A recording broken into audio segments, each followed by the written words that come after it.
තටම භාවනා කියනකොට භාවනාව කියන්නේ චතුරාර්ය සත්‍ය ගත්තොත් චතුරාර්ය සත්‍යයේ දුක්ඛ නිරෝධ ගාමිනී පටිපදා ආර්ය සත්‍ය දුක් නැති කිරීමේ ප්‍රතිපදාව කියන මාර්ග සත්‍යයට අයිති කොටස් ටික. එතකොට මේ භාවනා ගත්තාම ප්‍රධාන වශයෙන් කොටස් දෙකක් තියෙනවා. චිත්ත භාවනා, පඤ්ඤා භාවනා කියලා. චිත්ත භාවනා කියලා කියන්නේ හිතේ සමාධිය ඇති කිරීම පිණිස. ඒ කියන්නේ දැන් අපි හැමෝම අපේ මනස දිහා බැලුවොත් එක ටිකක්වත් එක විදිහේ අදහසක් නැතුව තනියම අර හිතේ එක එක කතා කරන ගතියක් තියෙන එක එක දේවල් හිතන කම ඔකට කියන්නේ විසිරුණුකම කියලා සිතේ. මෙන්න මේ සිතේ විසිරුණුකම ඇත්ත ඇති දකින්න තියෙන විශාල බාධාවක්. මොකද ඒ හිත නොයෙක් අරමුණු සිහි කරන්නේ අපි රූප දකිනකොට, ශබ්ද අහනකොට, ගන්ධ සුවඳ දකින ලබනකොට විඥානයේ ඇසුරු කරපු මට්ටම තමයි නැවත නැවත සිහි කරන්නේ. ඒ තුල අපි ඒ අරමුණු එක්ක සම්බන්ධ වෙච්ච සිතාන්තයම නැවත නැවත හිත සිහි කරනකොට සැබෑවට පවතින දේක යථා ස්වභාවය ඇත්ත බලන්න හිතට ඉඩමදි. එතකොට මේ ඇත්ත ඇති බලන්න දකින්න ලොකු බාධාවක් හිතේ විසිරුණුකම. ඒ හින්දා චිත්ත සමතයක් නැත්නම් ඒ විසිරුණුකම සංසිඳවන කමඨහන් වලට කියනවා චිත්ත භාවනා නැත්නම් සමත භාවනා කියලා. දැන් ඔය ලංකාවේ වගේ තියෙන්නේ ආරවුල් ප්‍රශ්නයක් තියුණාම සමත මණ්ඩලයකට යනවා කියලා කියන්නේ ඒ ආරවුල් සංසිඳවන්න. ඒකට ඒ වගේ සිතේ තියෙන මේ කතා කරන ගතිය ආරවුල් සමතයකටපත් කරන ගතිය වලට තමයි සමත භාවනා කියලා කියන්නේ. ඊට පස්සේ තියෙනවා විදර්ශනා. විදර්ශනා කියලා කියන්නේ විශිෂ්ට දර්ශනයක්, විශේෂ දැක්මක්. සාමාන්‍යයෙන් අපි ලෝකයේ දකින දේට වඩා ලෝකයේ තුල දකින දේ තුල පවතින සැබෑ ස්වභාවය.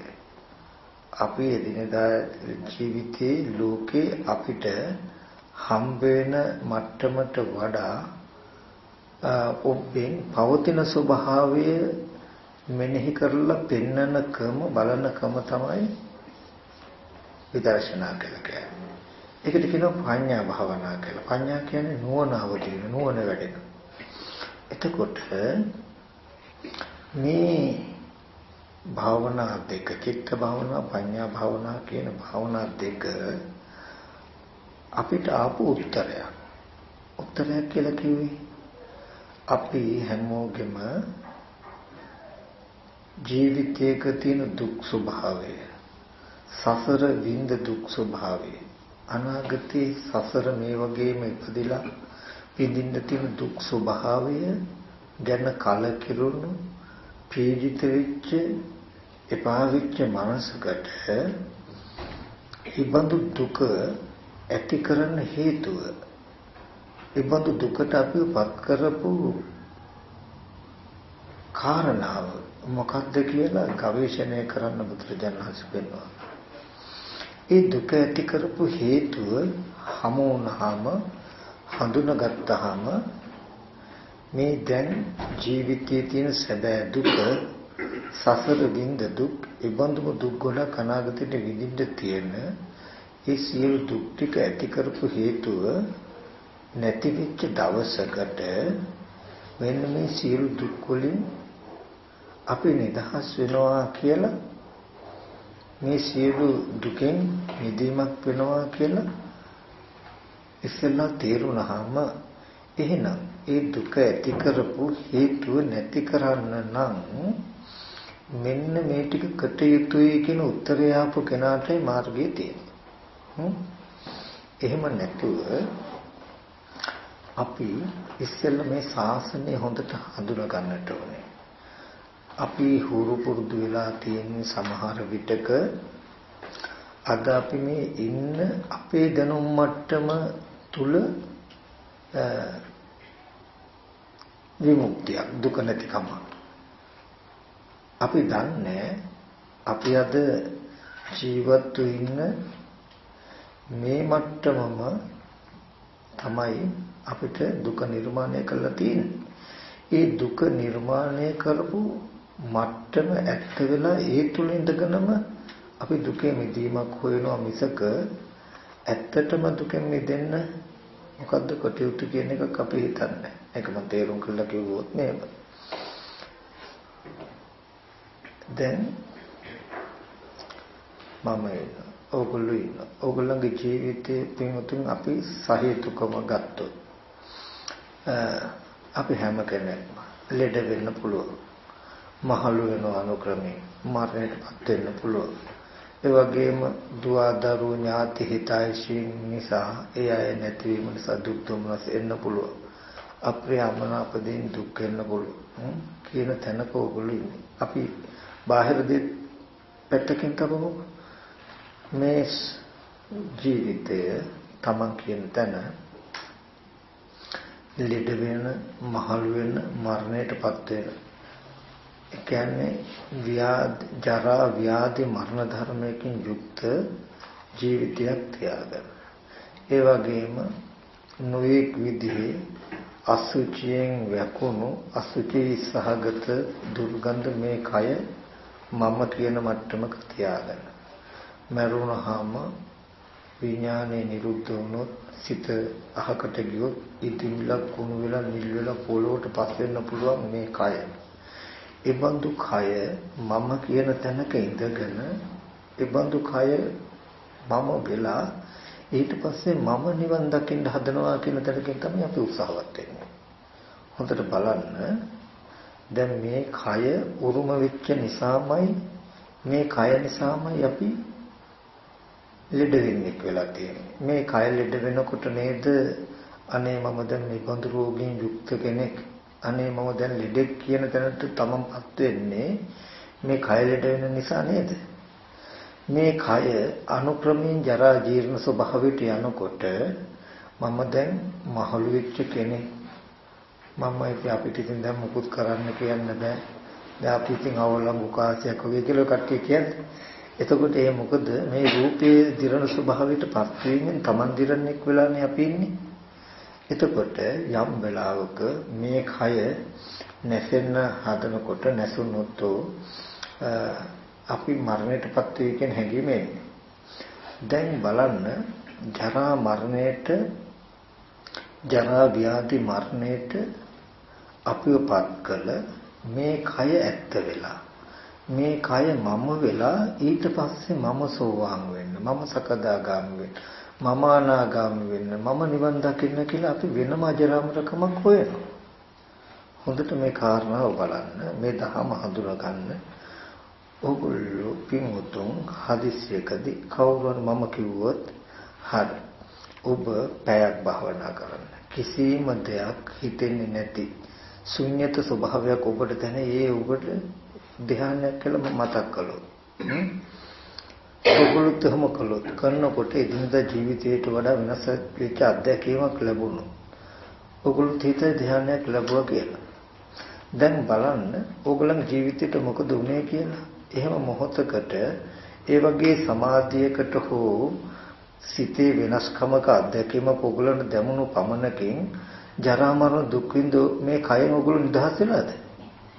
නිදහස් වෙන ක්‍රමයක් ඇති වෙලා තියෙනවද? ආපහු ඒ මොහොත අතහැරුණාම ආයෙත් මේ කය ඇත්ත වෙනව නේද?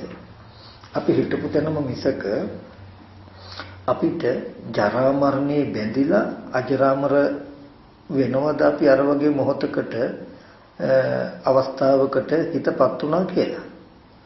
මම කියපේක තේරුණා. දැන් අපි මේ කය මම කියන දැනුමක දැක්මක තියෙන්නේ.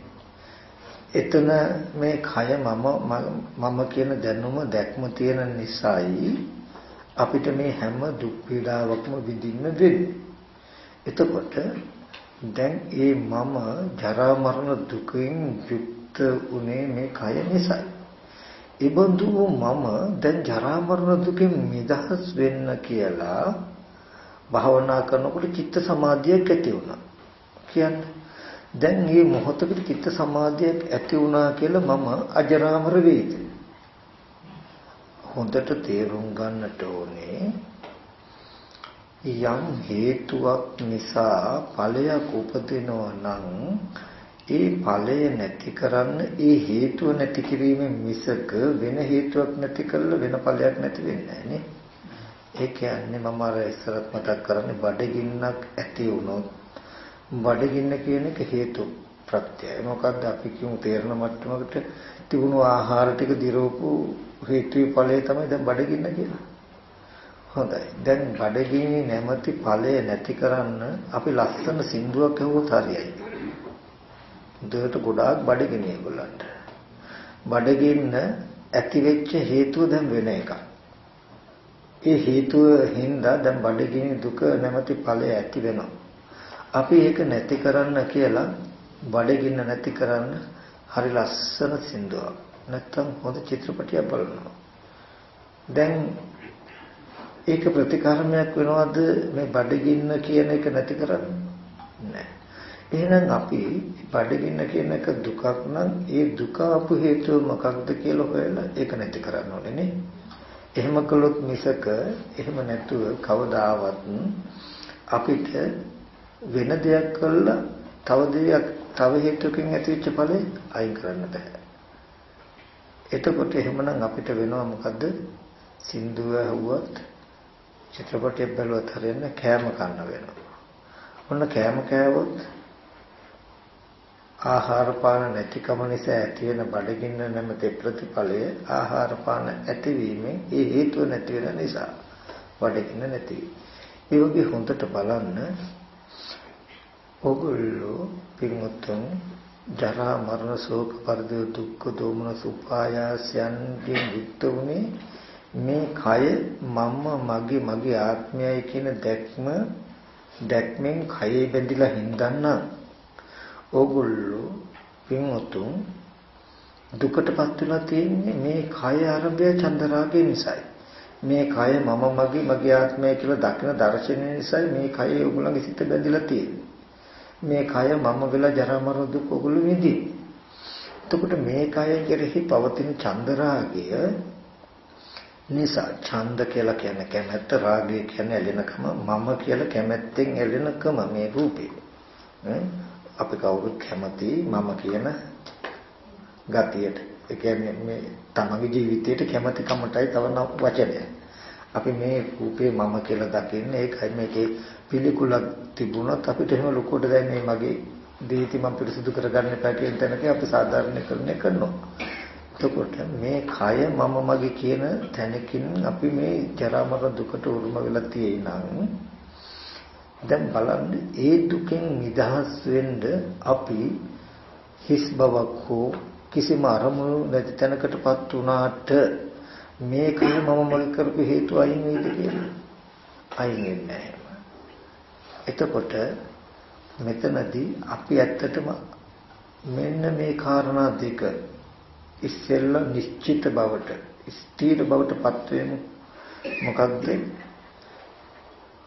ලෙඩ වෙන, මහලු වෙන, මරණයටපත් වෙන දුක ගෙනත් දෙන්නේ මේ කයෙන් නම් ඒ කය මගේ ආත්මයයි කියන තැනක ඉඳලා ජරා මරණ කියන තැනක තියෙන ගත්තාම ජරා මරණ කියන ටික ජීවිතයේ විලා ජරා මරණ කියන ටික ජීවිතේ කරගෙන අජරාමර බවක් පිටතින් හොයනවද? එහෙම නැතිනම් ජරා මරණ කියන ධර්මතාවය බැඳිලා තියෙන තැනින් නිදීම අජරාමර කමද? මේ දෙක බලන්න මම කියන ටික දැන් ජරා මරණ කියන ටික ජීවිතයේ වෙලා ඉඳගෙන ඒ ලෙඩ වෙන, මහලු වෙන, මරණයටපත් වෙනවා මම. කියලා අජරාමර වෙන්න පිටතින් යමක් හොයනවාද? ධ්‍යානයකටපත් වෙලා හෝ තව නිවනකටපත් වෙන්න පිටතින් යමක් හොයනවාද? ජරා මරණ කියන ධර්මතාවය ඇති වෙච්ච සිද්ධියෙන් මිදීම ජරා මරණකමද කියන දෙක ගවේෂණය කළොත් අපි වඩා සහේතුක වෙන්නේ මොකක්ද? මම කියන එක තේරෙනවද? ඒ කියන්නේ දැන් මම ලෙඩ වෙන කෙනෙක්, මහලු වෙන කෙනෙක්, මරණයටපත් වෙන කෙනෙක්. ඒ ගැන හොයන්නේ. ඒකටපත් උනේ කොහොමද කියලා හොයන්නේ. ඒක ඇති උනේ කොහොමද කියලා හොයන්නේ.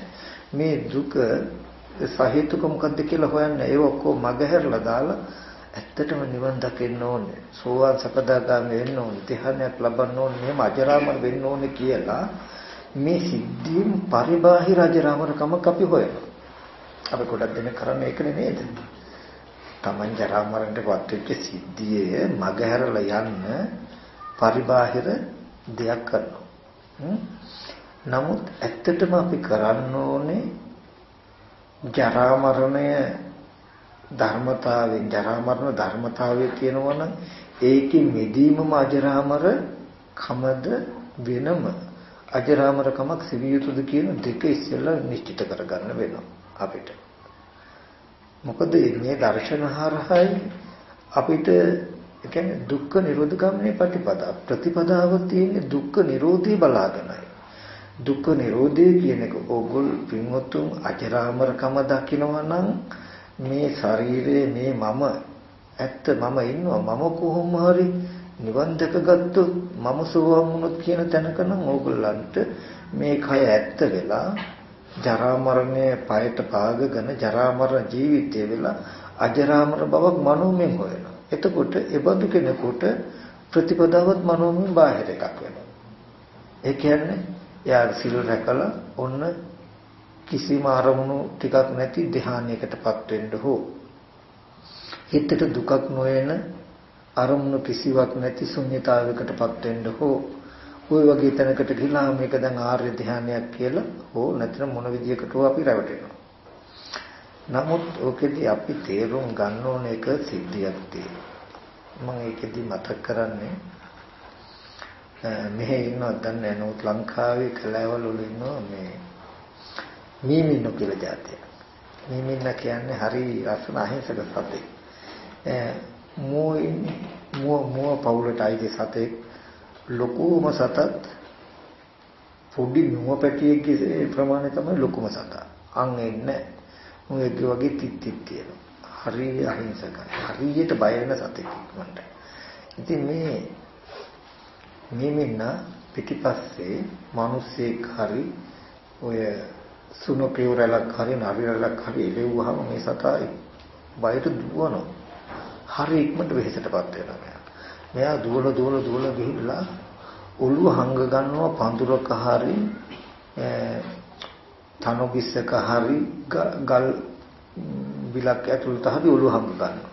ඔළුව හංග ගත්තාම දැන් එයාට අනිත් කටිය පේන්නේ නැහැ. පේන්නේ නැතුවම එයා හිතන්නේ දැන් අනිත් කටියට පේන්නේ නැහැ කියලා. ඇඟ ඔක්කොම එළියේ දැන් නරිරලක් පන්නගෙන ආවොත් මෙයා දුවල ගිහලා පඳුරස්සේ ඔළුව හංග ගත්තාම දැන් එයාට පේන්නේ නැහැ නරින්ව. එයාට පේන්නේ නැතුනහම මේ වෙන හිතන්නේ මොකද්ද? හරි දැන් හැංගුණා තමයි කියන්නේ. නමුත් ඇඟ ඔක්කොම එළියේ අනේ ඉතින් අර නරි ටික මේ සතාව කඩාගෙන කරනවා. මිනිස්සුයන මරා ගන්නවා. සුනකේව මරා ගන්නවා. මේ සත්තු හරියට මැරෙනවා ඒ හින්දා. ඉතින් මම මෙතෙන්දි මතක් කරන්නේ මේ ඔබත් මා ජරා මරණයෙන් යුක්තයි. අද මේ මම ඉන්නවා මම ලෙඩ වෙනවා මහලු වෙනවා මරණයටපත් වෙනවා මට මේ වගේ යුතුයකම් ටිකක් තියෙනවා මේ වගේ වගකීම් ටිකක් තියෙනවා කියලා තමන්ගේ කායික පීඩාව වෙනුත් යුතුයකම් වගකීම් ආදී දේවල් වලුත් මේ මහා පීඩාව බාහිර දුවදරුවෝ යුතුයකම් වටපිටාවල් කියන මේ ලෝකේ ඉන්නවා අපි මේකේ දැනෙන පීඩාව නිසාම අපි බුද්ධිමත් වෙන්නේ මේ පීඩාවටම මුහුණ දීලා පීඩාවෙන් මිදෙන ක්‍රමයක් ලැබිය යුතුයි කියන එක වෙනුවට ඒ පීඩාවෙන් ඉවත් වෙන්න අපි ක්‍රම හොයනවා. මම කතා කරන්නේ හොඳට බලන්න. ඊට පස්සේ මේ දුකින් ඉවත් වෙන්න අපි මොකද්ද කරන්න ඕනේ කියනට ඕගලන්ටත් කෙටි ක්‍රම හම්බ වෙනවා.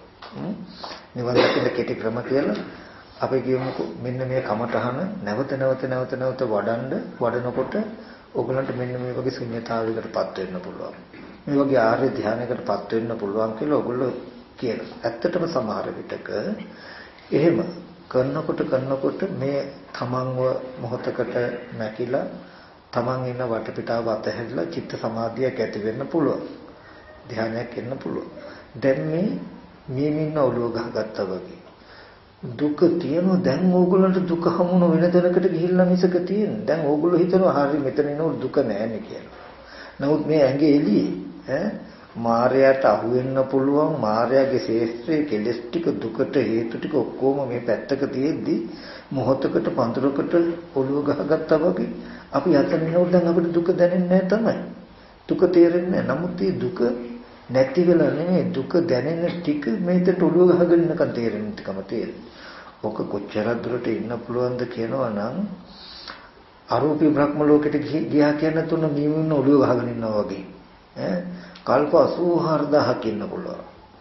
හැබැයි එතනින් පස්සේ හරි ඒ සමාධිය අතහැරනකොට ආයි මේ දුක ප්‍රකට වෙනවා පහළ වෙනවා. අසඤ්ඤතලය කියලා කියන්නේ දුක මේ වෙන ඔළුව ගහගත්තා වගේ තැන. එතන අවශ්‍ය වුණොත් ආයෙත් මෙහාට එන්න වෙනවා.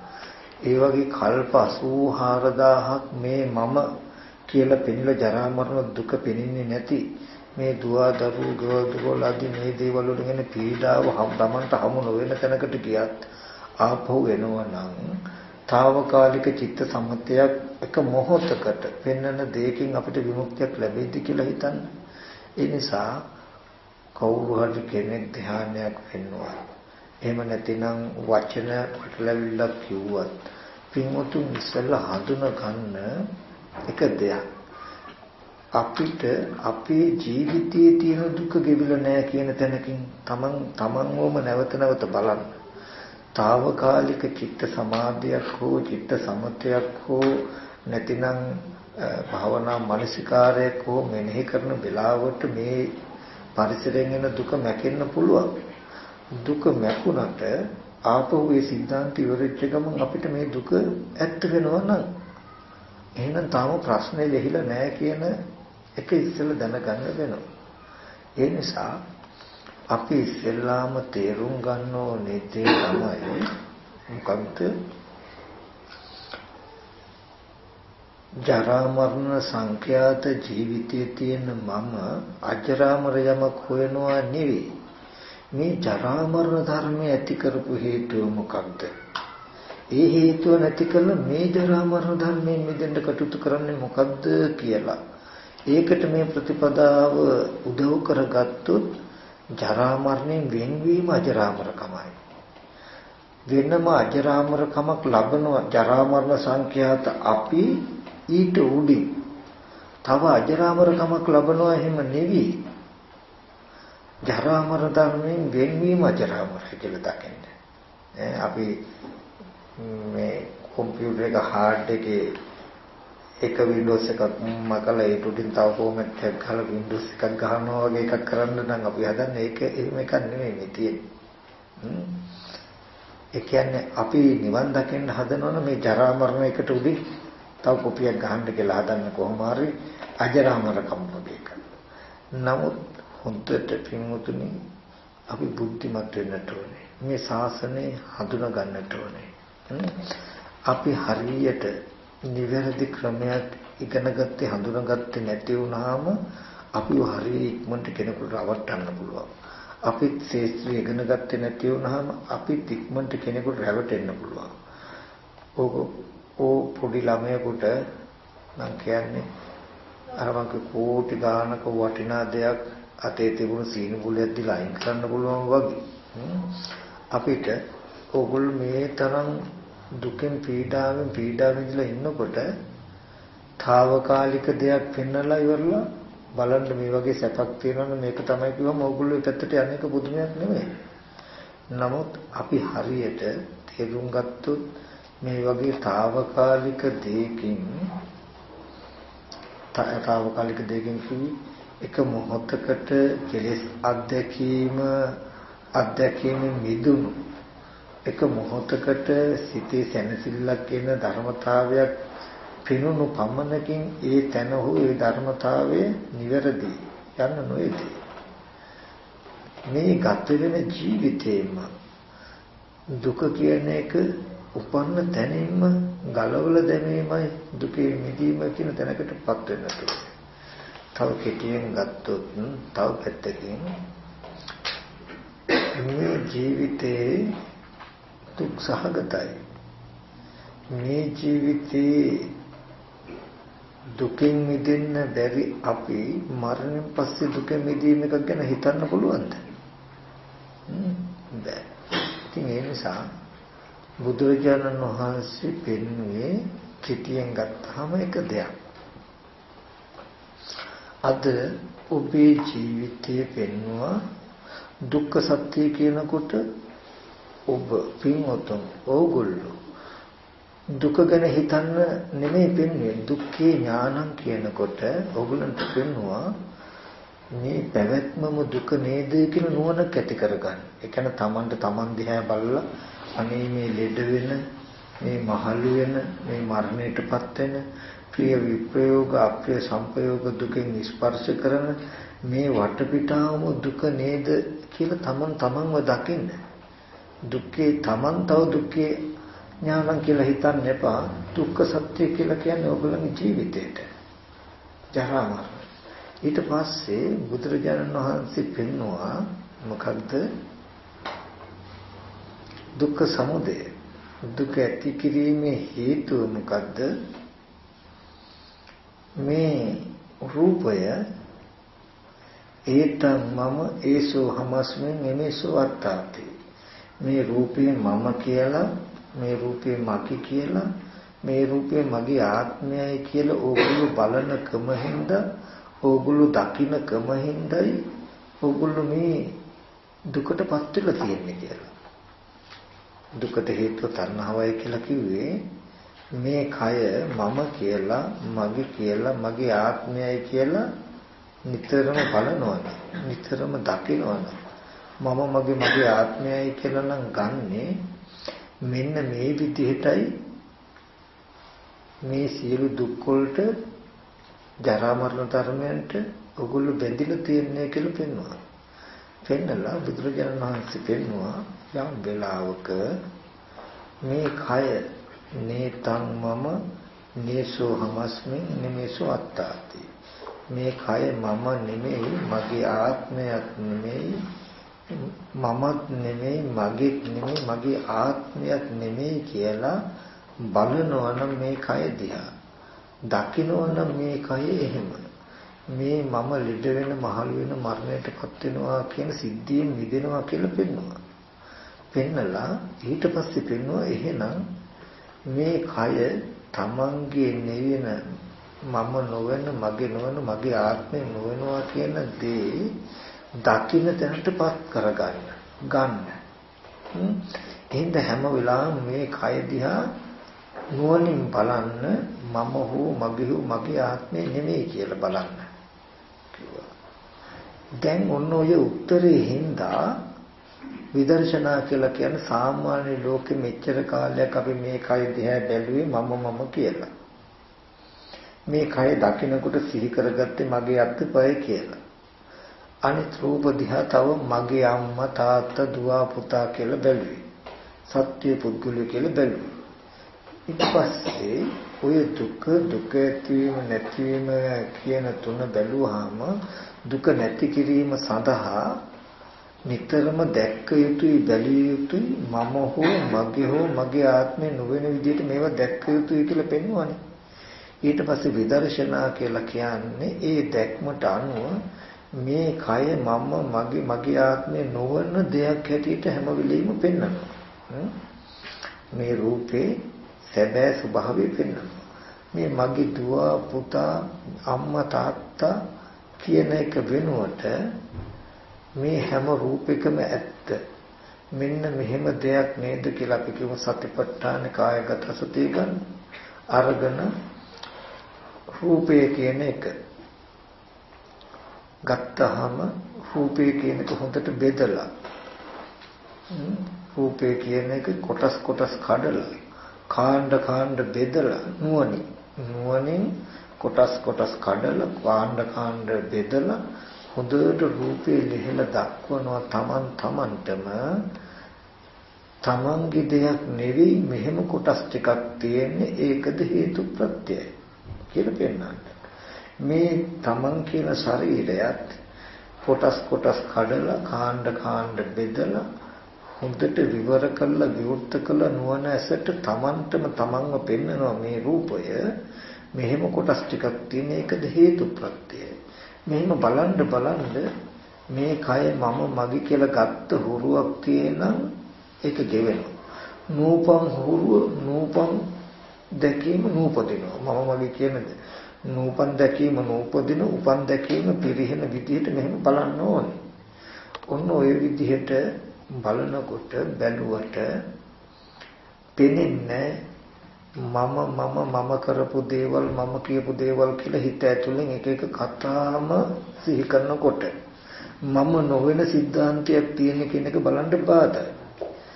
මගේ දුව පුතා කියලා හිත ඇතුලෙන් එක කතා සිහි කරනකොට මගේ දුව පුතා කියන්නේ මෙතන තමන්ගේ නොවන යථාර්ථයක් තියෙන කෙනෙක් දකින්න බාධායි. බෑ. ඒ හින්දා මේ ඇත්ත තමන්ගේ නොවන තමන් නොවන සිද්ධාන්තයක් තියෙන්නේ කියන එක බලාගන්න පහසු පිණිස තමන් කියලා තමන්ගේ දේවල් කියලා සිහි කරන ගතිය අඩු කරගන්න උපකාර කමටහනට කිව්වා සමත කමටහන කියලා. සමත කමටහනෙන් කරන්නේ මොකද? තමන් කළ කී දේවල් කියලා සිහි වෙන ගතිය අඩු කරන්න. තව සත්‍ය පුද්ගලය කියලා සිහි වෙන නිමිති අඩු කරන්න. ඒ අඩු කරන්නේ මොකටද? තමන් නොවන පුද්ගල නොවන දේකුයි තියෙන්නේ. තමන් සත්ව නොවන පුද්ගල නොවන අනාත්ම දේකුයි තියෙන්නේ කියලා දකින ඇත්ත දකින්න ඉඩ සලස්සලා දෙන්න. සමාධි උපකාරයි ඇත්ත දකින්න. ඇත්ත දකින්නේ මොකටද? ඒ තමම ඒ සෝමස්මින් නිමේසු අත්තාති. මම මගේ ආත්මය කියලා ගත්ත කෙලෙසි ගෙවා ගන්න. ගතිය ගෙවෙන්න. ඒ ගතිය ගෙවෙන්නේ මොකටද? මගේ ආත්මයයි කියන ගතිය නිසා දිරණ ධර්මතාවයේ තමන්ගේ වෙලා. දිරණ ධර්මතාවයේ ලෙඩ වෙන ධර්මතාවයේ තමන් වෙලා. මරණ ධර්මතාවයේ තමන් වෙලා තමන් ජරා මරණ දුක් විඳින්නේ කළා තියෙනවා. මෙන්න මෙතන සිද්ධියක් තියෙනවා. මෙන්න මේක තමයි තේරුම් ගන්නට ඕනේ.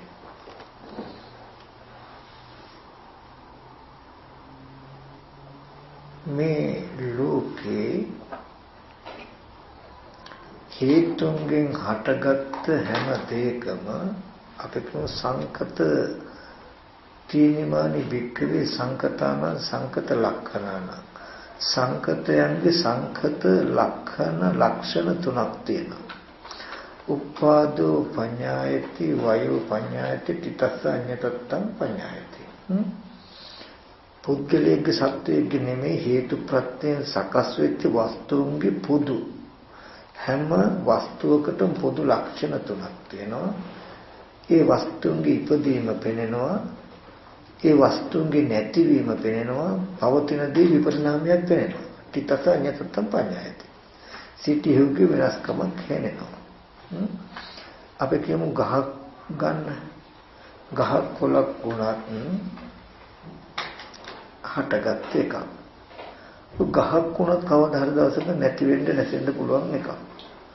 ගහක් වුණත් අනුක්‍රමයෙන් කුඩා කාලේ, තරුණ කාලේ, තලත් වෙන වයසක ගහක් වුණත් වයසට යනවා දිරනවා නේද? මේ අචේතනික වස්තු ගන්න මේ මේසේ. ඒකට සවිඥානික අවිඥානික ඕනේ නැහැ. මේ කවුරු හරි කෙනෙක් හදපු දෙයක් හේතු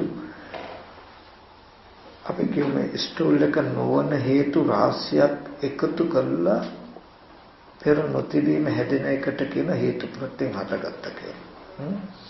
ඒ කියන්නේ ඒ ද්‍රව්‍යතාවයේ නොවන ඒ සිද්ධාන්තයේ නොවන ද්‍රව්‍ය රාශියක් එකතු කරලා තමයි හැදෙන්නේ. පෙර නොතිබීම හැදෙනවා කියන එක සකස් වෙනවා කියන එක. අපි අර ඉස්සර කොමවක් ගන්න තේ එකක් ගත්තොත් සීනි තේ කොළ උණු වතුර කියලා තේක නොවන හේතු රාශියක් නිසා එකට එකතු කළාම හැදුනහම එකට කියනවා අපි මොකද්ද? තේක. ඒතකොට තේකට කියනවා අපි පටිච්ච සමුප්පන්නයි. හේතු ප්‍රත්‍යයෙන් හටගත් එක. සකස් වෙච්ච එකක්. හැබැයි සකස් වුණා කියන එකෙන් කියනවා තේ පැටවුවා වෙන. ඉස්සල තේකෙන් තව තේකක්, ඒ තේකෙන් තව තේකක් ආවේ නැහැ. තේක නොවන හේතු රාශියක් එකතු වෙලා තමයි තේක කියන එක හැදෙන්නේ.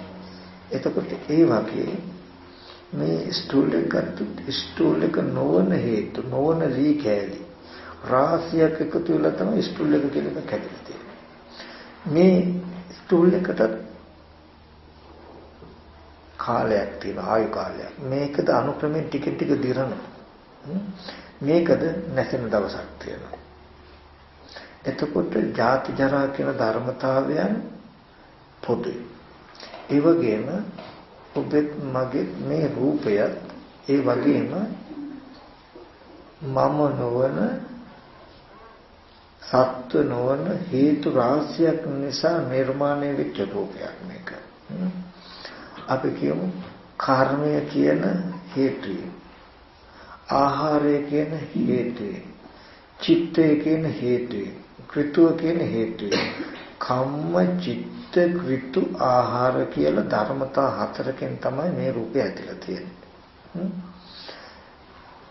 කන බොන ආහාර පාන නැති වුණොත් මේ රූපේ පවතින්නේ නැහැ.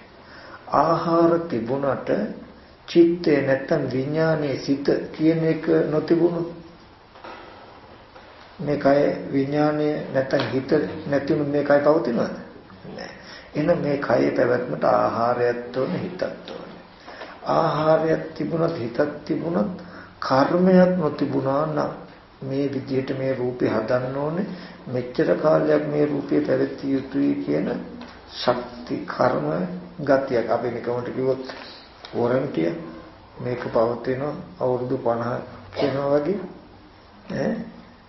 මේ ආහාරයයි හිතයි තියාගෙන මේකයි මෙච්චර කාලයක් තියන්න පුළුවන් වගේ තැනකින් දකින්න.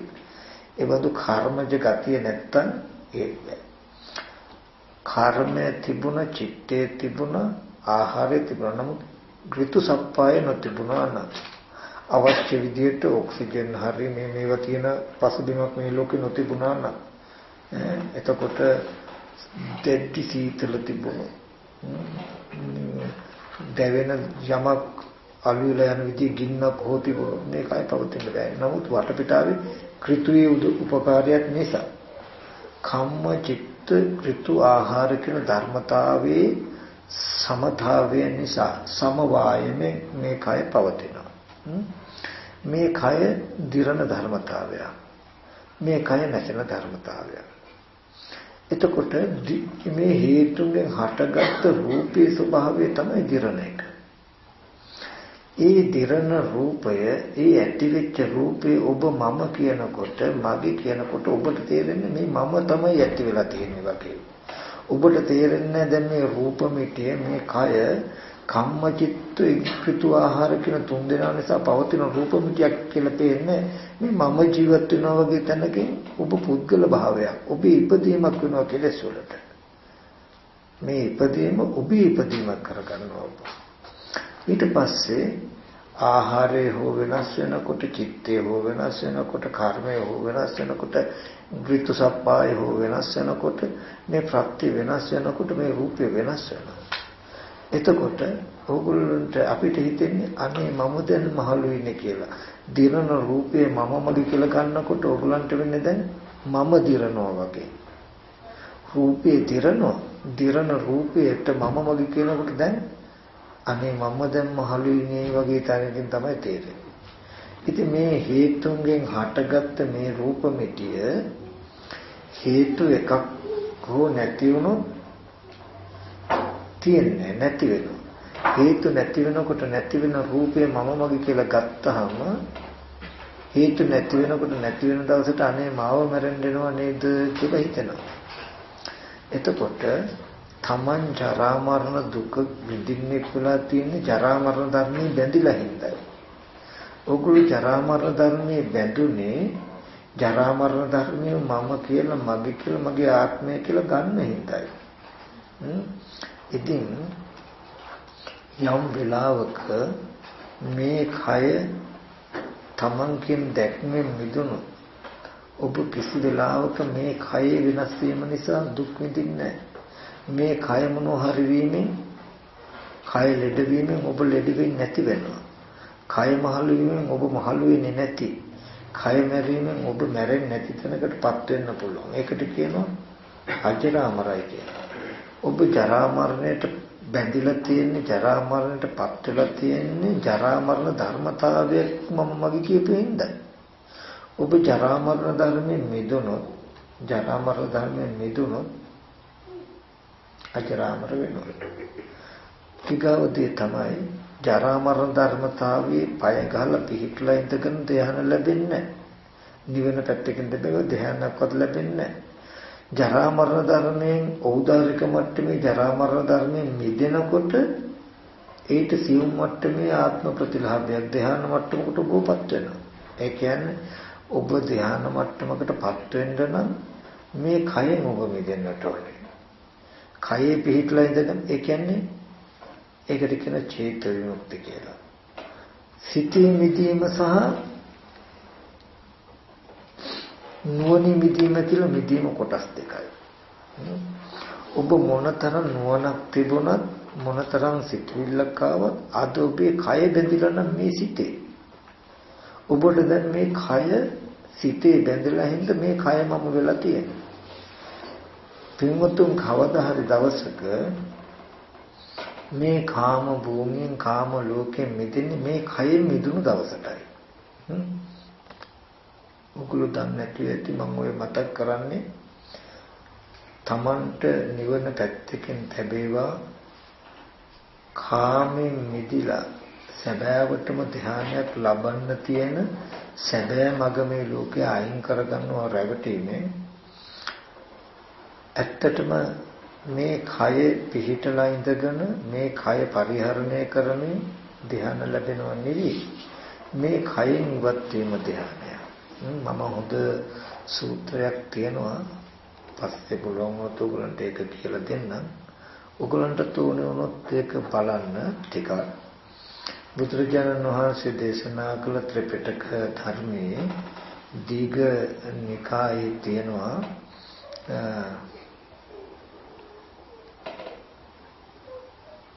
පොට්ටපාද කියලා සූත්‍රය.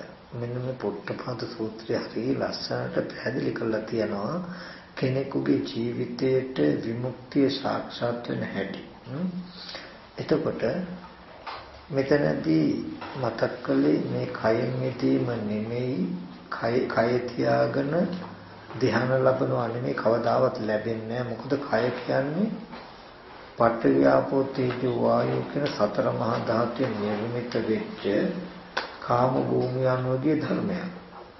ඒ සතර මහා ධාතුන් නිදීමම ධ්‍යාන මට්ටමටපත් වෙනවා. හරියට මේ කය මම නෙමෙයි මගේ නෙමෙයි මගේ ආත්මය නෙමෙයි කියන ටික පෙන්න චිත්ත සමතයක් වඩ ඒක පෙන්න හැම වෙලෙම කටයුතු කරන්න කියන්නේ මේ රූපෙන් ඕගොල්ලන්ගේ හිත මිදෙන දවසක් වෙනවා ඉදාට. හරියට උපමාවක් කළොත් ගැරන්ඩියෙක් වගේ සතේ තමන්ගේ හවෑරිය කලින් තමන්ගේ ඇඟ වෙලාමයි තිබුණේ හැවනේ. එතකොට මේ හැවයි මේ මමයි කියලා දෙකක් නෑ මේ තමන්ම වෙලා ඒ සතාට. පහු කාලෙදී ඉස්සෙල්ලා තමන්ම වෙච්ච පිටපොත්ත අහකට දැම්මොත් හැව ඇරියොත් ඊට පස්සේ tie සතාට හැවත් මම කියලා හිතෙනවද? නෑ. මොකද හැවෙන් බහැර තමන්ව දකින්න නිසානේ. ඒ ගැරන්ඩියා වගේ පින්වත්නි අද කබලින්ක ආහාර සහිත මේ කය මේ මම වෙලාද ඔබට මේ මමම වෙලා මට අප්‍රමාදීව මේ බුදුරජාණන් වහන්සේ පෙන්වන දර්ශනයේ ගැඹුරුයි. ඒ වගේම මහා දිට්ඨ ධම්මෝ මහා තාමසංස සුඛ විහරණයකට ගෙන යන දෙයක් මේ පොඩි පටිතනක් නෙමෙයි. ඔබ මේ කියපු විදිහට සමත විදර්ශනා භාවනා කළොත් නිවැරදි ක්‍රමයකට නොබෝ දවසකින්ම අද ඔබේ කය වෙච්ච මේ ශරීරය ඔබෙන් අතහැරෙනවා. අතහැරුණාම හරියට ගැරන්ටි එක හවෑරියා වගේ මේ කය වෙනම ඔබ දකින ඒත් මම කියලා දකින්නේ. ඔබ මේ කය පරිහරණය නොකොට මේ කයම ඇසුරු කරනවා මනෝ මේ කයකින් මම කියන ওই සංඥාවෙන්. එදාට තමන්ව දකිනකොට වෙනමම තමන් කියන හැඟීමත් එක්ක කිසි වෙලාවක හැවට තමන් කියන්නේ. අද ගැරන්ඩියා ඉස්සෙල්ලා හැවටත් එක්කයි තමන් කියලා හිටියා වගේ මේ කබලින්ක ආහාරයටත් එක්කයි අද ඕගොල්ලෝ මම කියන්නේ.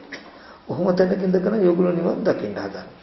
නමුත් ඕගොල්ලෝ දැක්කොත් මේ වගේ රළු රූපයක් මම කරගෙන පවතින සිද්ධාන්තයම රළුයි. මේ වගේ රළු රූපයක් කවල පොල නාවල අන්දල පරිහරණය කරන සිද්ධියම වෙහසාගතයි. අප්‍රමාදීව මේක තමන්ගෙන් අයින් කරගන්න තමන්ගෙන් මේ ඇහැකන අයින් කරගන්න වීර්යය කළොත් මහණෙනි යමක් නුඹලගේ නෙවෙයි නම් ඒක අයින් කරන්න. ඒක අයින් කිරීම නිසා අයින් කළොත් බොහෝ කලක් හිත සැප පිණිස පවතිනවා. මහණෙනි කුමක් නුඹලගේ නෙවෙයිද? මහණෙනි ඇස නුඹලගේ නෙවෙයි, රූපේ නුඹලගේ නෙවෙයි, කන නුඹලගේ නෙවෙයි, ශබ්දේ නුඹලගේ නෙවෙයි, නාසය නුඹලගේ නෙවෙයි. කිව්වේ මොකද්ද? අහක තියෙන දෙයක් මම මගේ කියලා මේ පොරෝගෙන ඉන්නේ. ඉතින් මේ බුද්ධ ශාසනය ගොඩාක් ගැඹුරුයි. ඉතින් මේක තේරුම් ගන්න ඕගොල්ලෝ මේ බුදුරජාණන් වහන්සේ පෙන්වපු දේ ධර්මය බුද්ධිමත්ව තේරුම් අරගෙන කම්මැලි නැතුව මේ පහසුකම කෙටිකම කියලා එකක් නැහැ. බුද්ධිමත්ව තේරුම් අරගෙන යෙදුනොත් මේ ධර්මයේ නොබෝ දවසකින් ඕගොල්ලෝ ගුණ විශේෂණයකටපත් වෙනවා. මේ මරණයෙන් පස්සේ නිදෙන්න නෙමෙයි බුදුරජාණන් වහන්සේ පෙන්වන්නේ. මේ ජීවිතයේ මේ දුක්සහගත භවයෙන් මිදෙන්න. මේ දුක්සහගත කයෙන් මිදෙන්න. මේ දුක්සහගත සිතෙන් මිදෙන්න. ඉතින් මම මතක් කළේ අපි භාවනා කරනකොට හොඳට දැනගන්නට ඕනේ අපේ අවබෝධය මෙන්න මේ වගේ තැනකින් දුක්සහගත ජීවිතයේ මුදව ගන්න. මේ වගේ මේ දුක්සහගත ජීවිතෙන් ගෙවා ගන්න වීර්ය කරන්නේ කියලා දැක ගන්න ඒ දුක්සහගත ජීවිතය ඇත්ත වෙලා ඒකෙන් මිදෙන්න තව වෙන ක්‍රම හොයනවා නෙමෙයි. ජීවිතයේ දුක්සහගත නම් දුක්සහගත ජීවිතයෙන් මිදෙන්න තව ක්‍රම හෙව්වා කියලා දුකෙන් අයින් වෙන්නේ. දුක ඇති කරපු හේතු හොයලා ඒක නැති කිරීමෙන් දුකෙන් නැති කියන ටික තේරුම් අරගෙන ඉවර වෙලා ඊට පස්සේ සමත විදර්ශනා භාවනා කරන්න කියන එක මතක් කරනවා. එතකොට මම කියපු ටික තේරුණාද? එතකොට මෙන්න මේ වගේ අවබෝධයක් නැති වුණොත් හැම වෙලාවෙම ඕගොල්ලෝ උත්සාහවත් වෙයි කොහොම හරි අපි නිවන් දකින්න ඕන කියන තැනක. කොහොම හරි උත්සාහවත් වෙයි මම සෝවාන්වත් වෙයි ගන්න ඕනේ කියන තැනක.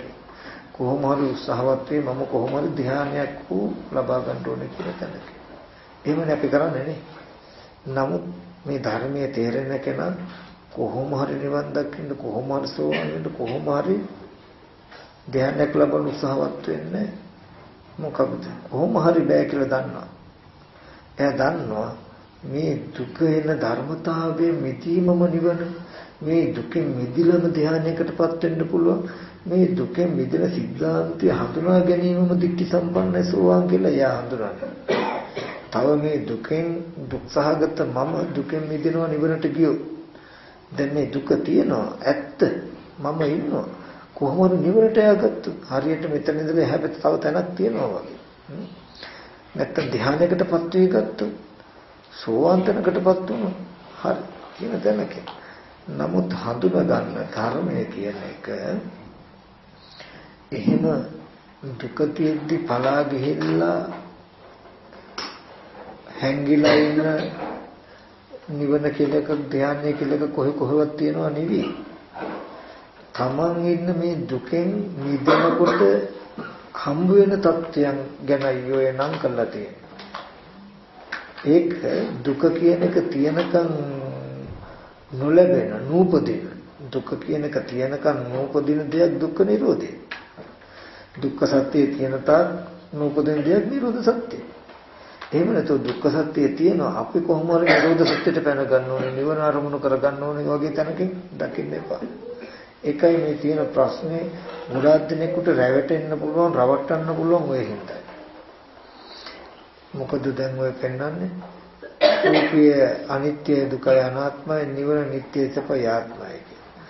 නමුත් ඒක ඇත්තටම අධර්මයනොත් අධර්මයි. විමුක්ති මාවත කවදාවත් ලැබෙන්නේ. නමුත් වෙන්නේ මොකද්ද? බුදුරජාණන් වහන්සේ ස්කන්ධ ටික අනිත්‍ය දුකයි අනාත්මයි. ඒ ටික නිට්ටයයි සපයි ආත්මයි කියලා ගත්ත නිසායි දුක ඉපදිලා තියෙන්නේ. නිට්ටයයි සපයි ආත්මයි කියන කෙලෙසි අයින් කරගන්න අනිත්‍ය දුකයි අනාත්මයි කියලා දැකලා එතකොට දුක නැති වෙනවා. ඒ දුක නැතිවීමට මග අනිත්‍ය දුකයි අනාත්මයි. මොකද අනිත්‍ය දුකයි අනාත්මයි කියන ටික බලලා නිට්ටය සපයි ආත්මයි කියන කෙලෙසි අයින් කරන්න තියෙනවා. නිවන කියන එකට ආත්මයක් පනවන්න බෑ. නිවන කියන එක නිට්ටයකින් අනිත්‍යකින් දුකකින් සැපකින් ආත්මකින් අනාත්මයි කියන දෙකෙන් එකකින්වත් පනවන්න පුළුවන් සිද්ධියක් නෙවෙයි. හැම වෙලාවෙම බුදුරජාණන් වහන්සේ දුක ඇති කරපු හේතු හැටියට පෙන්වන්නේ නිට්ටය සැපයි ආත්මයි. ඒ හේතුව නැති වෙනකොට නැති වෙන සිද්ධියක් අනිත්‍ය නිවන. එතකොට ඒ නිට්ටය සැපයි ආත්මයි කියන හේතුව අයින් කරන්න හදපු දෙයක් මොකද්ද? අනිත්‍ය දුක්ඛ අනාත්ම කියන සිද්ධිය. ඉතින් මෙතනදී මම මේ මතක් කළේ හිත අපි මේකට වඩා ගොඩාක් ගැඹුරු සිද්ධාන්තයක් දර්ශනයක් තියෙනවා. මම ඇත්තටම මේ වගේ දර්ශන දැන් කතා කරන්නත් කම්මැලි වෙලා ගොඩාක් දෙනෙකුට ඕනේ తాවකාලික දෙයක්. සැබෑවටම ජීවිතේ විමුක්තියක් හොයන්නේ ඕනේ. ගොඩක් දෙනෙක් සමහරට තමන්ව ත්‍රවට කරන මට්ටමකටපත් වෙලා. නමුත් කවුරු මොන විදිහට කිව්වත් මගේ ජීවිතේ තාම දුකෙන් මිදලා නෑ නේද කියලා අවංකවම තමන්ට මැන ගොඩක් දෙනෙක් කටයුතු කරන්නේ. මේ තමන්ගේ ජීවිතේ එහෙමමයි දුක. නමුත් ඔබ මේ தත්ත්වයටපත් වුණොත් මේ වගේ තැනකටපත් වෙනවා කිව්වහම තමන්ව පෙනිපෙනි මම මේ වගේ තැනකට ආපු කෙනෙක් මෙහෙම කෙනෙක් කියලා තමන් මේක ප්‍රකාශ කරන බොහෝ දෙනෙක් රවට්ටන ක්‍රමවේද ටිකක් කරනවා. ඉතින් ඒ හින්දා මේ කතා කරන දර්ශන තියෙන ගොඩාක් ගැඹුරුයි. ඉතින් ඒව සාමාන්‍ය මට්ටමක කිව්වට තේරෙන්නේ. ඉතින් දැන් ගොඩක් මන්ද උත්සාහය වෙලා මාත් ඒවා කියන්නේ. අදද මම සාමාන්‍ය ඔයගලන්ට පෙනෙන මට්ටමේ ටිකක් මේ කතා කරන්නේ. මේකත් වඩා ගොඩාක් ගැඹුරුයි. ඉතින් හෙට මම ඒ දර්ශනය ගැන ටිකක් කියලා දෙන්න හදනවා. පුළුවන් නම් තේරුම් ගන්න උත්සාහවත් වෙන්න.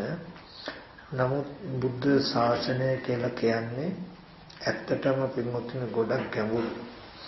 සමහර විටක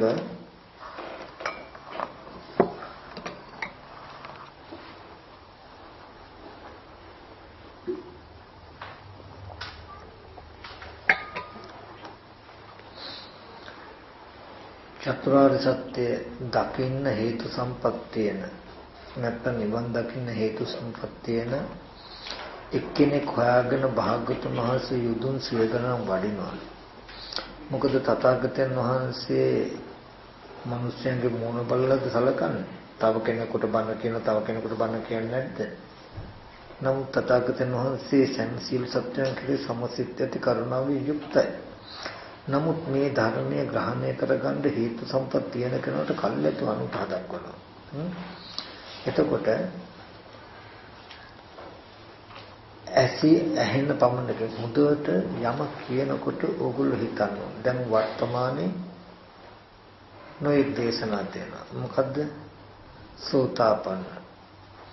සෝතාපන්න කියලා කියන්නේ මොකද? සෝත කියන්නේ කන, ආපන්න කියන්නේ පැමිණෙන, කාන්ට පැමුණාම සෝවාන් කියන මොකද්ද? මේ වචනේ අහුනහම ගමන් සෝවාන් කියනවා.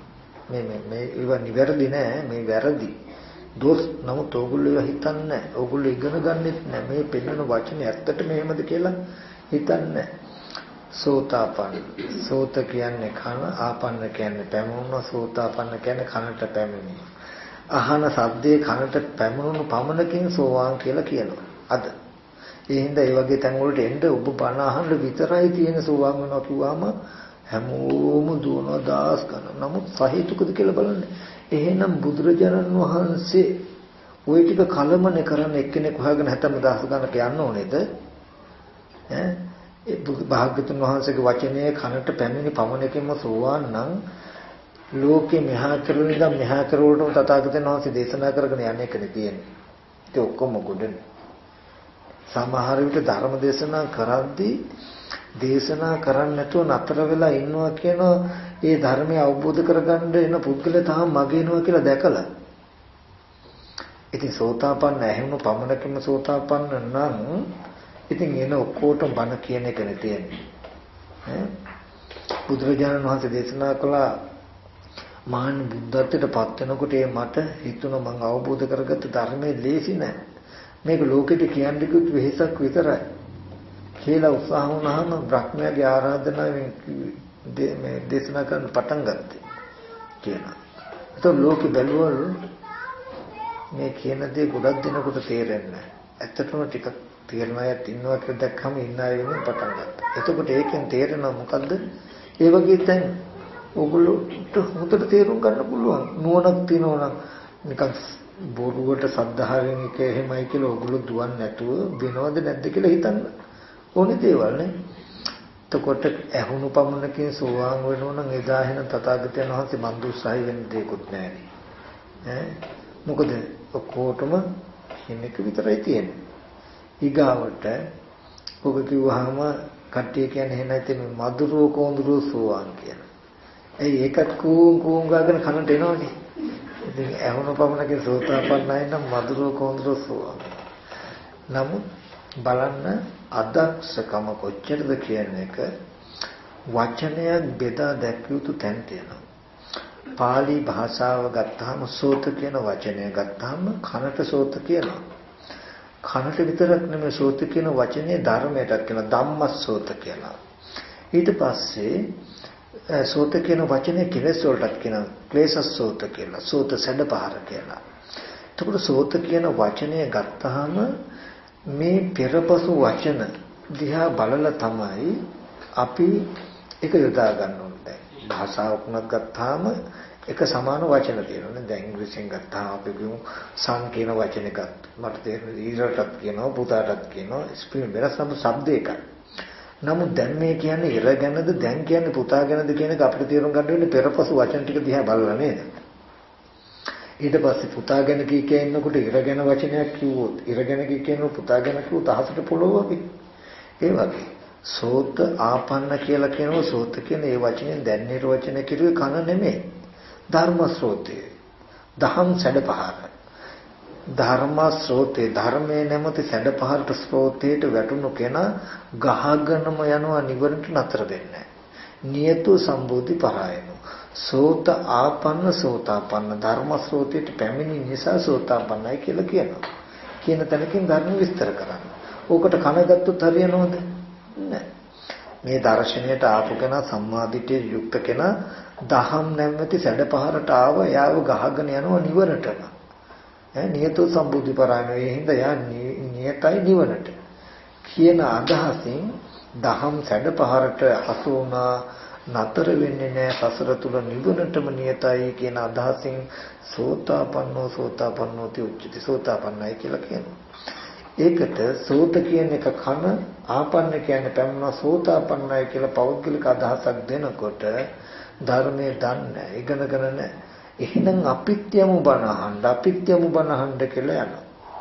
ගිය කෙනාටත් වරදිනවා කියන කෙනාටත් කලම වැරදිනවා. ඉතින් ඒ නිසා මොනෝට හරි දුවනකොට හොඳට ඒ ගැන අහලා තේරුම් කරගන්න කියන එකත් මතක් කරනවා. ඔය එක වචනයක් උතන ඔහොම වැරදිලා නම් ඔය පෙන්නන වචන අතර කොච්චර දේවල් වැරදිලා ඇද්ද? අපි හරිමයි කියලා දුවන්නේ. ඒ හින්දා හොඳම දේ විශ්වාස තබා ගන්න තමන්. මම ඕගොල්ලන්ට කිව්වොත් ඕගොල්ලෝ බය වෙන්න එපා. දැන් මේ ටික අහගත්ත සෝවාන් වෙලා අපායට යන්නේ නැහැ දැන් කියලා මම කිව්වා. තමන්ව පරීක්ෂන්න. ඇත්තටම මට සක්කාය දිට්ඨිය නැද්ද? රූපේ සත්‍ය කියලා පෙනෙනකම මට නැද්ද? මට විචිකිච්ඡාව නැද්ද? මේ සත්‍යය කොහේ ඉඳන් එන්නේ නැද්ද? කොහොම එන්නේ නැද්ද? කොහාටද යන්නේ නැද්ද කියන ගතියක් මට නැද්ද? බලනකොට ඇත්තටම තියෙනවනේ මගේ. එහෙනම් මේ ආඳුරු කිව්වත් මම සෝවාන් වෙලා නැහැ. එහෙනම් මා කියනකොට එහෙනම් මා සෝවාන් වෙලා ඇති කියලා තව කෙලෙසියක් තියාගන්නවා. තියාගෙන මාන්න ඇති කරගන්න නැතුව විතරම නිහතමානී වෙන්න. තමන්ට පිහිටක් පිළිසරණක් කරගන්න කියන එක මතක් කරන මේ පසුබිම් ටික මතක් කරන්නේ අද ලෝකේ තියෙන පරිසරය හරිය සෝචනීයයි. බොහෝම දුකසේ ඔබත් මමත් මේ සෙන සම්පත්තිය ලබාගත්තේ බුද්ධෝත්පාද කාලේ මනුස්ස ජීවිතයේ සද්ධර්මයේ. ඉතින් තමන්ගේ වැරද්දෙන් හරි අනුන්ගේ වැරද්දෙන් හරි වැරදුනොත් අපිට වරදින්නේ මේ සෙන සම්පත්තිය. ඒ හින්දා වචන වලට රැවටෙන්න එපා. වචන වලට හසු වෙන්න එපා. හොඳට සිහි කරලා බලන්න. ඊගාවට හැමදාම ඕගලන්ට වෙන දෙයක් තමයි නිවන් දකින්න කවදාවත් හම්බ වෙන්නේ නිවන් දකින්න මගක් පුරන්න හම්බ වෙන්නේ හැමදාම මගක් හොයන්න තමයි හම්බ වෙන්නේ. ඇයි? නිශ්චිත ගමක් අපිට නැහැ. අපිට මෙන්න මේක නේද නිවන් දකින්න තියෙන්නේ කියලා නිශ්චිත මාර්ගයක් නැහැ. ඒකට හේතුව මොකක්ද? නිවන පිළිබඳ නිශ්චිත දැක්මක්, නිවැරදි දැක්මක් නැතිකම. ඇයි? හැමදාම මම ඉන්නවා. මම ඉන්න මට සැනසෙල්ලකුත් නැහැ කියලා දකිනවා. ඉන්න මට නිවන් දකින්න මේක කරන්න කිව්වම ඒක කෙරුවට ඉවරයි. ආයෙත් Taman ඉන්න තැන ඉන්න හින්දා ආයෙත් නිවන නැහැ කියලා පේනවා. ආයෙත් කෙනෙක් කියනවා නෑ නෑ. ඕකට වඩා හොඳ කෙටි ඍජු මාර්ගයක් තියෙනවා මෙන්න මේක. ඉතින් නිවන ඕන හින්දා ආයෙත් ඒකට යනවා. ඒ කියපු නිවනේ කටයුතු කරනවා. ආයෙත් ගියර හිටපු දැන. ආයෙත් ටිකකින් පේනවා Tamanට නිවිලා නැහැ. ඉතින් ඕකම වෙලා තියෙන්නේ. දැන් කෙටි ක්‍රමයක් හොයාගන්න. මොකද්ද? තවත් ඕගොල්ලෝ අපි තුලින් කෙටි ක්‍රමයක් මොකද්ද? නිවන කියන්නේ තව මොකක් හරි පත්වන එකක් නෙමෙයි. ජරා මරණ ධර්මතාවයෙන් වෙන්වීමම අජරාමරකම.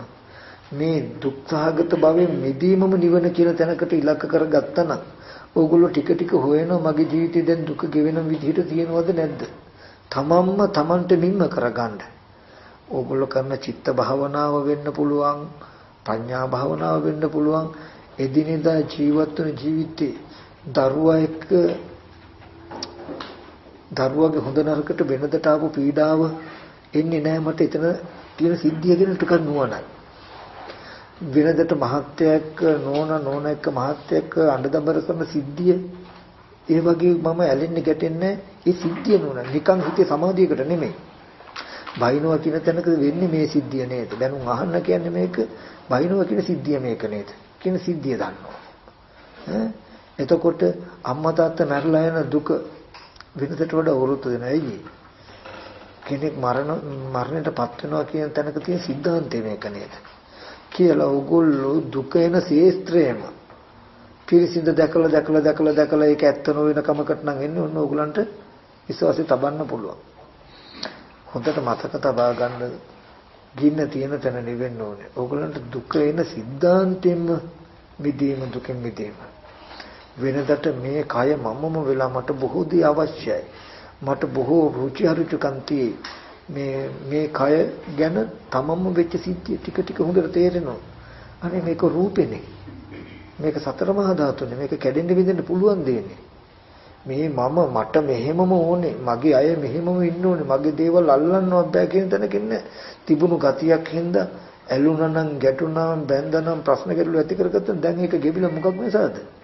සතිපට්ඨානේ වඩලා මේ කය පිළිබඳ ටික ටික දකින්න මේ කය මමම වෙච්ච කම ගෙවිලා ගිහිල්ලා ගෙවෙනවා. ඒ ගතිය ඒ මම්මම වෙලා ඇත්ත වෙලා ගහ බැනගත්ත ලෝක ගතිය මිදෙන්න තමයි මේ බැලුවේ. ඒ බලන්න ඒ දකින්න උපකාර පිණිසයි සමති වැඩි. කියන තැනකින් තියාගත්තා නම් අපි ගොඩක් එතරම්ලා ගොඩක් අපි මේක ගොඩාක් කල් මම 2011 මෙහෙට ආවා. එදා ඉඳන් බොහෝ දර්ශනාත්මක පැත්තක් කියන අපි ගොඩක් දෙනෙක් කරන්නේ අනේ ආමුදුරංග බණ ගොඩාක් ගැඹුරුයි අපි සරල දෙයක් හොයමු. ගොඩක් දෙනෙක් සමහරට සරල දේවල් හොයා ගියා යනවා. නමුත් සරල දේ මිදුනෙත් නැහැ. සරලයි කියලා බලපින්ද ඒකෙන් ප්‍රතිඵලයක් ලැබුණෙත් නැහැ. ඒකෙන් මිදුණෙත් නැහැ. ගැඹුරු පැත්තක්. නමුත් එදා හරි පටන් ගත්ත නම් ගැඹුර වුණත් අපිට නොතේරුණාට තේරෙන මට්ටම ටික ටික හරි පටන් ගමු කියලා මෙලහට අපි දෙපාරක් ඊතර වෙලා නැහැ. නම සරල දේ හොයා ගිහිල්ලා අපිට සරල දෙයක් නැහැ ගැඹුරු දෙයක් අපිට ලැබෙන්නේ. ඉතින් ඒ නිසා එහෙනද මම උඩ ලං කරලා තියෙන කොට ඒක තමයි.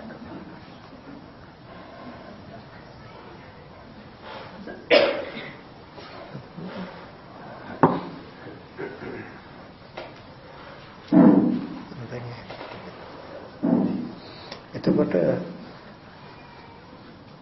ඒ වගේ අපි සරලදී නෙමෙයි ඇත්තටම හොයන්න ඕනේ.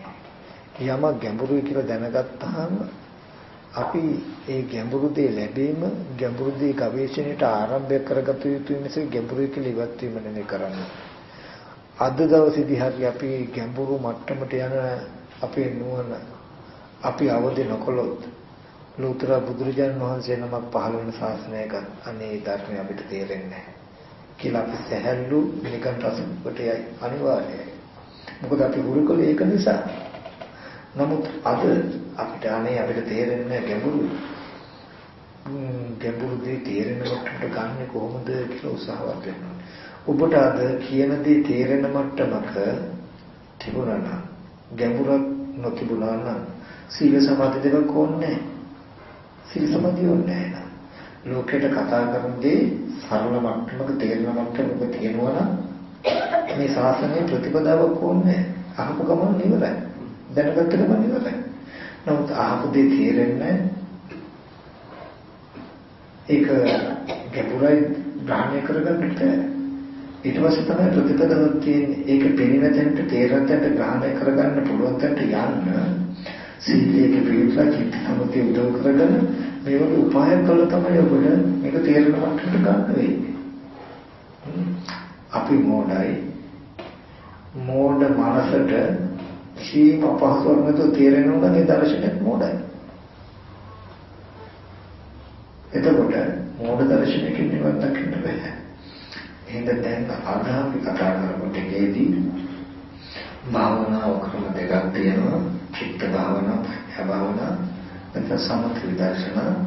සිතේ කතා කරන ගතිය නතර කරලා සිතේ තැන් කරලා තැන්පත් කරන ක්‍රමයට කියනවා සමථ භාවනා, චිත්ත භාවනා කියලා.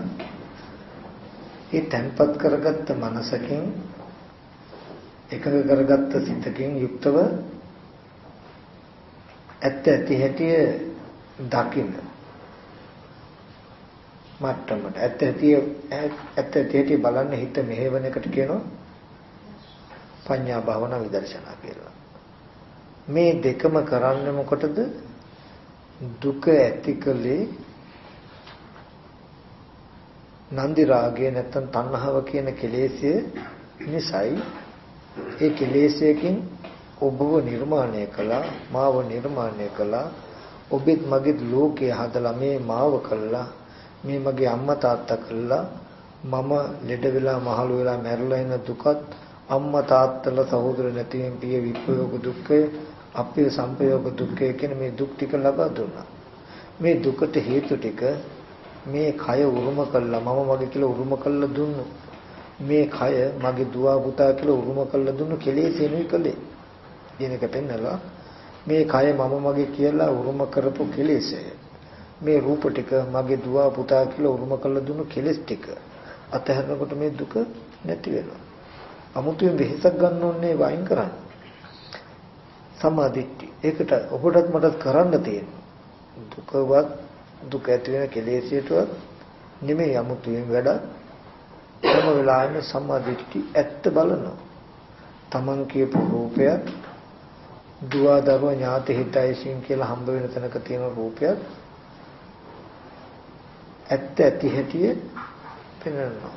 එම මේව කායං යථා තිතං යථා පනිහිතං ධාතුසෝපජ්ජයක. මේ කය යම්සේ පවතිද යම්සේ පිහිටා පවතිද එසේ ඇත්ත ඇති හැටි පෙන්වන හැම වෙලේම. එහෙම පෙන්වුවට ඒ ඇත්ත අපිට පේන්නේ ආවරණීය ධර්ම වැඩි. ඒ කියන්නේ මේ රූපය ඇත්ත බලන්න හැදුවට පේන්නේ ඇතුළතින් ඇවිල්ලා හිට ගන්නවා තව එක්කෙනෙක් නෑ පුද්ගලෙක් කෙනෙක් කියන හැඟීමම ආවරණය වෙනවා. මෙතන තියෙන කලාප ස්වභාවය, කුණුප ස්වභාවය, ධාතු ස්වභාවය බලන්න හදනවා. බලන්න හැදුවට බලනකොටම තමන් තුළින්ම නැගිටලා තමන්වම හාරස් කරගෙන හිට ගන්න එක්ක අහවල් කෙනා නැත්තම් පුද්ගලයා මිනිසියෙක් කියන gati ටික. එතකොට මේ ඒ උපදින gati ටිකට කියන ආවර්ණීය ධර්ම කියලා. මේකෙන් ආවර්ණය වෙන හින්දා බැලුවට පේන්නේ නැහැ. ඒ වගේ මේ බලන දේ මේක ධාතුයි කියලා බලනකොට බලන දේ පේන්නේ නැති වෙන්න. මේක කුණප කොටස් ටිකක් තියෙන කියලා බැලුවට පේන්නේ නැති වෙන්න. මේක අනාත්මය ආහාර ප්‍රත්‍යයෙන් හටගත්තේ කියලා බැලුවට පේන්නේ නැති වෙන්න හේතුවක් තමයි කාමච්ඡන්දය. මේ වස්තුවකට තියෙන කැමැත්ත බලනකොටම ඊට තමන් යම් ආකාරයට කැමැත්තකින් අසුරු කරලා සිද්ධාන්තයෙන් ඇවිල්ලා තමන්ගේ මනස පැත්තෙන් ඇවිල්ලා හිට ගන්නවා. එතකොට පේන්නේ. ඊට පස්සේ මෙහෙම වළඳ හදනකොටම අරමුණු වල පුද්ගල සත්ව භාවයකින් ඇතිවෙන අකමැත්ත, පටිගය කියන නැත්තම් ව්‍යාපාද ගතිය කියන එකත් ආවර්ණීය ධර්මයක්. ඊට පස්සේ එහෙම නැතිනම් සිතක, කයක මිද්ද ගතිය, තීන ගතිය, නිදිපර ගතිය, හැකුළුණු ගතිය ඒකත් ආවර්ණීය ධර්මයක්. ඊගාවට අර හිතේ කතා කරන මේක බලන්න ඉස්සෙල්ලා දරුවා ගැනත් හිතලා, ගෙදර ගැනත් හිතලා, වැඩකුලත් හිතලා, යාළුවත් හිතලා, කරපු දේත් හිතලා, කාපු දේත් හිතලා කියන gati එකින් හිතනොත් මේ වගේ දෙයක් බලන්න බෑ. ඊගාවට තව එකක් මෙතන තියෙන අනාත්මය බලාගන්න Tamanට හිත නිශ්චිත භාවයකම පවත්තන්න බැරි එක විචිකිච්ඡාව. ඒ කියන්නේ මේ සත්‍යයක්මයි. මේ සත්‍යය කොහේ හරි ඉඳලා එන්න ඇති. කොහාට හරි යයි කියලා නොවිසිඳුණු සිතේ ගතියත් හේතුවක් මෙතන තියෙන අනාත්ම ස්වභාවය ඔබට බලා ගන්න නොහැකි වෙන්න. එතකොට මෙන්න මේ චිත්ත සමතේ ওই නීවරණ ධර්ම తాවකාලිකව යට ගන්නවා. නැති කරනවනේ යට ගන්නවා. යට කළා මේ පවතින ස්වභාවය දකින්න ඉඩ සකස් කරලා දෙනවා. අන්නේ ඉඩ දකින්න දවසකදී ඔබට යම් මොහොතක් තියෙයි ඇත්තටම මෙපමණ හේතු ප්‍රත්‍යයෙන් හටගත් අනාත්ම සිද්ධියකට කෙලෙසයකින් පුද්ගල භාවයකින් බලලා පුද්ගල භාවයක උපදවගෙන දුක් විඳිනව නේද කියන ටිකක් වෙන්නේ. දුකට හේතු Taman තුලින් දකින සිද්ධියක් අපේ. එදාට අපි බාහිර දුක නැති කරන සිද්ධාන්තයක් අරබයක් පුතු කරන්නේ. ඒ කියන්නේ මේ පුද්ගලයෙක්ම මේ පුද්ගලයාගේ ඒ පුද්ගල නිසා එන දුකින් ඉවත් වෙන්න කටයුතු කරන්නේ පුද්ගල භාවයේ උපදවාගෙන දුක් විඳින සිද්ධිය ගැන කලකිරන කරසක්. අන්න ඒ වගේ එදාට මේ පංච උපාදාන ස්කන්ධ ලෝකේම මේ මම කියලා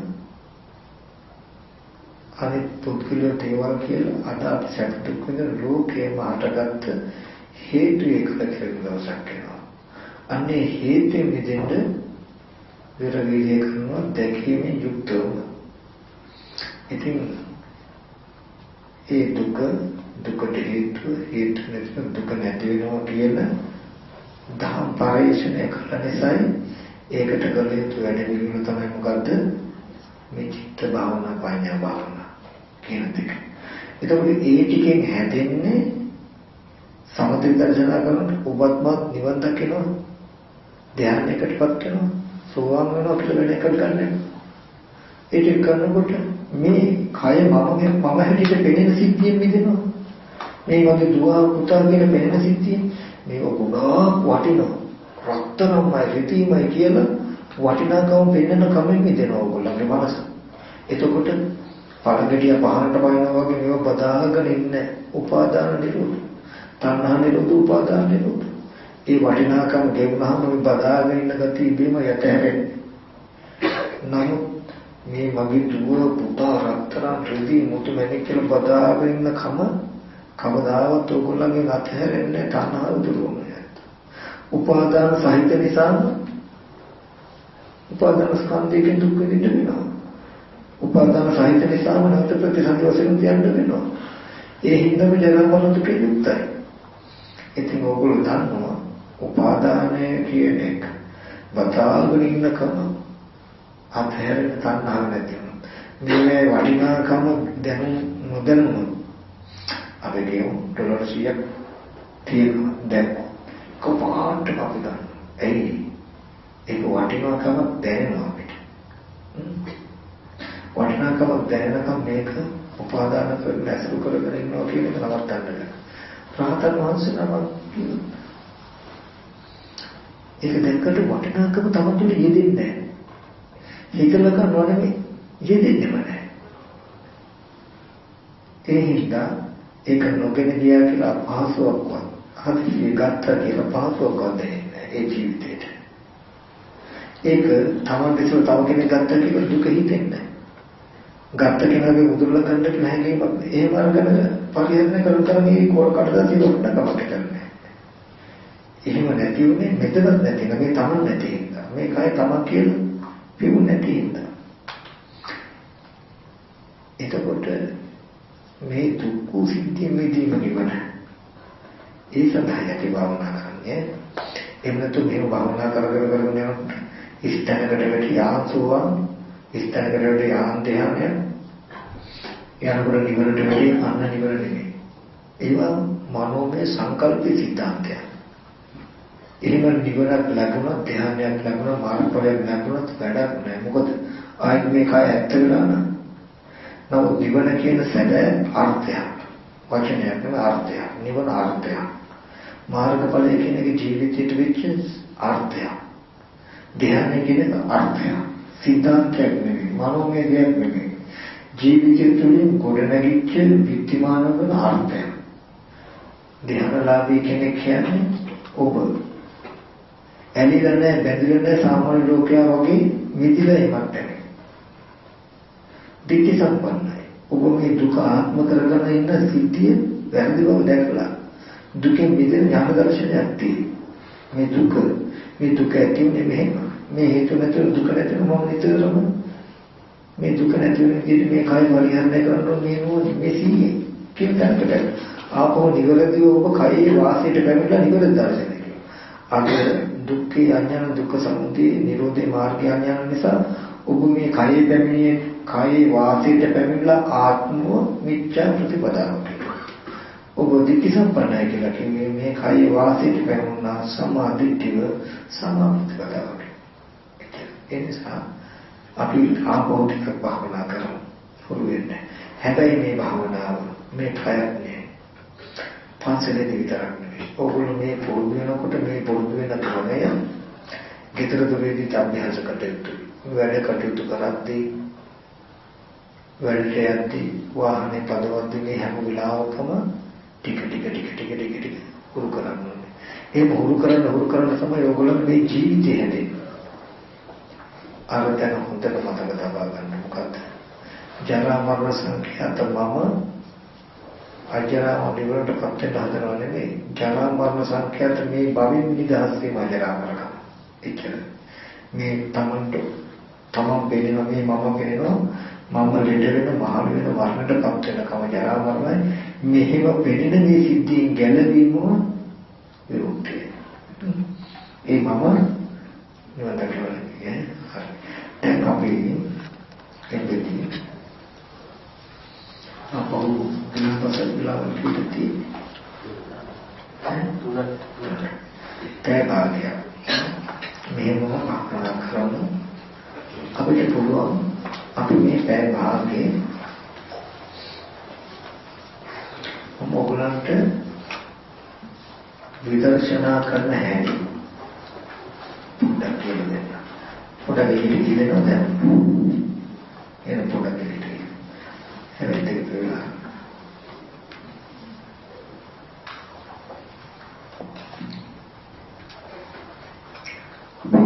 මෙතනදී චිත්ත භාවනාව කරන හැටි ටිකක් ඉගෙන ගන්න.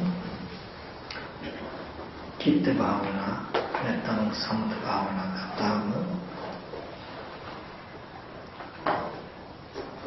ප්‍රධාන වශයෙන් කමඨාන් 40ක් තියෙනවා. ඔය කමඨාන් 40න් කමඨාන් 39ක්ම එක පැත්තක ආනාපාන සති කමඨාන තනියම එක පැත්තක. මොකද එහෙම මතක් කළේ මේ අනිත් හැම කමඨාන් 39ම අකුසල විතරක අයින් කරන්න යම් කුසල විතරකයක් ගන්න. ආනාපාන සති කමඨානට අකුසල විතරකේ ආධාරණ කුසල විතරකයක්වත් ගන්න නැතුව ආරම්භයේ ඉඳලම විතරක සංසිඳුවමින් කරන භාවනාව. හැබැයි මේ භාවනාව හරිම සූක්ෂමයි. හරි සියුම්. චූටි ඇසිල්ල මුලාවටපත් වෙන්න පුළුවන්. ඒ හින්දා හොඳ අවදි බවක් තියාගන්න ඕනේ. ආනාපාන සතිය වඩ විදර්ශනා කරන්නට ඕන. විදර්ශනා කර ආනාපාන සතිය වඩන්න ඕනේ. එතකොට තමයි හිත හැඟවෙන්නේ නැතිව හිත විසිරෙන්නේ නැතුව ගෙනියන්නට පුළුවන්.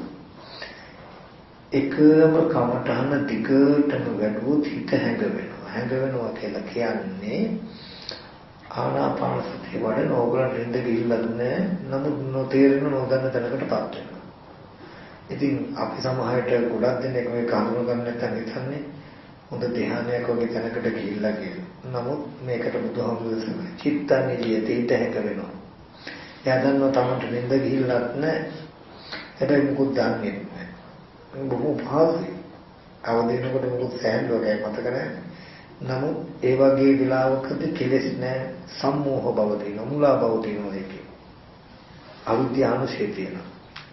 ඒ හින්දා සමතකමටහනක් විතරක් එක දිගට කරන්නේ. විදර්ශනාවක්වත් එක දිගට කරන්නේ. සමත විදර්ශනා දෙක යුගලත්ව යාළුතුයි. මෙතනදී මම සමතකමටහන ගැන විතරයි දැන් කියලා දෙන්නේ. ඊට පස්සේ විරම්පදවල ආවම විදර්ශනා කරන්න හැටි කියලා දෙනවා. දැන් ඉස්සෙල්ලා සමතකමටහනේ දක්ෂ වෙන්නට ඕනේ. ඒකෙදි ආනාපාන සති කමටහන වඩන්න උත්සාහවත් වෙන්න. ඒක බොහෝම ප්‍රතිඵලයි. ඒක අපහසුයි නම් වෙන කමටහනකට අවඩ කමන්නේ. බුදු ගුණ හෝ අසුභය හෝ මරණය හෝ මෛත්‍රිය හෝ එතකොට මේ කමටහන් හතර ගත්තාම සතර කමටහන් කියලා කියනවා.